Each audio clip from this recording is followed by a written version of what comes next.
South Africa and the continent. I don't like the word sacrifice. In the struggle, we simply did what had to be done. And I certainly don't think anything in the struggle was in vain. Remember, we won.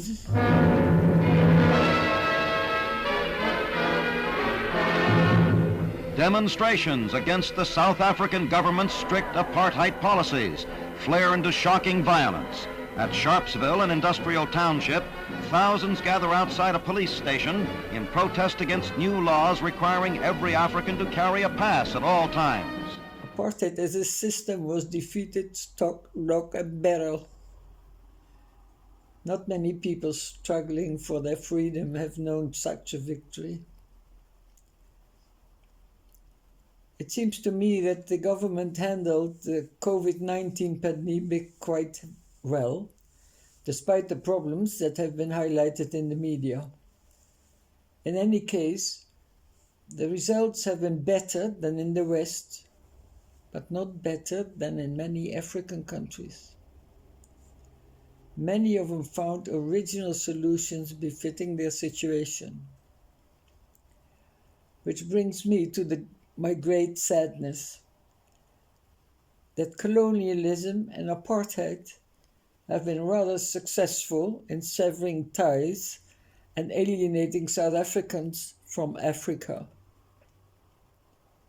Even the long years of life in exile in other African countries and all the support the liberation movements received, often at great cost and loss of life for the hosts, haven't bridged that chasm.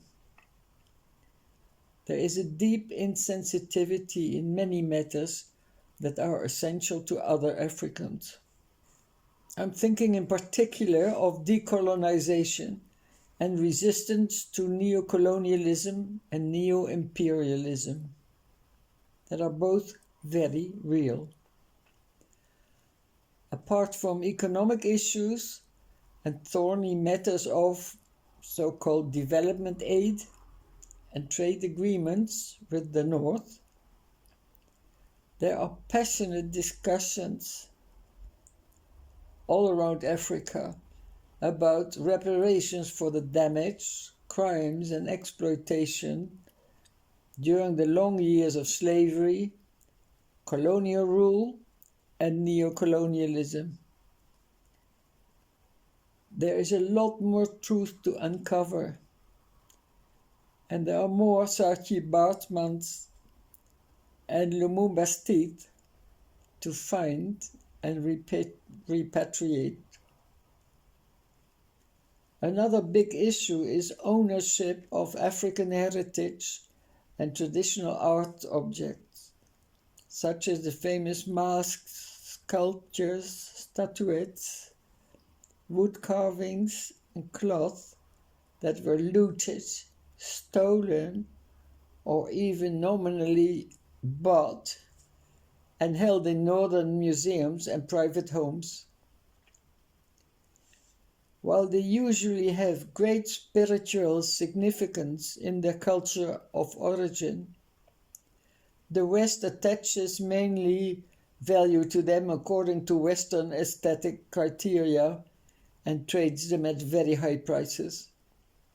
The question is, who do they really belong to? Along with colonial statues, monuments, and institutions, these are some of the issues affecting many Africans, and the historical record needs to be set straight in order to build a healthy, non-racial relationship with the former colonizers. And so what about South Africa? Once in the early years of 2000, when I was back from Chile, I was shocked to find that South African embassy in Brussels had chosen the monumental colonial museum of Central Africa in Tervuren, built by King Leopold II, as a venue for the celebration of our Freedom Day. At the time, the museum still had its old colonial exhibition. Now it is trying to move forward.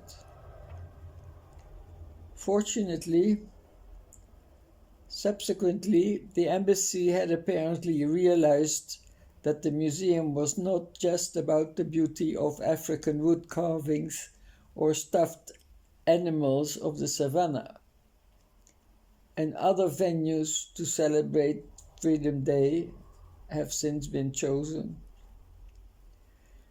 Even the respected Nelson Mandela, when he tried to mediate in the Congo, he was politely shown out because he lacked not only knowledge but a feel for the long conflict between Mobutu and Kabila in Congo's complex post-colonial history.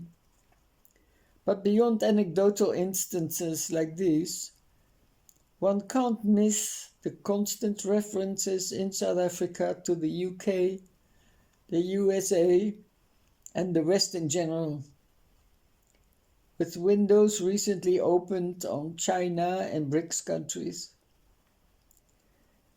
Is the rest of Africa only an export market in the eyes of South Africans and the ANC?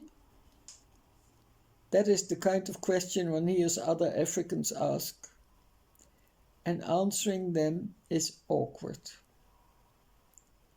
And I'm not even mentioning Afrophobia.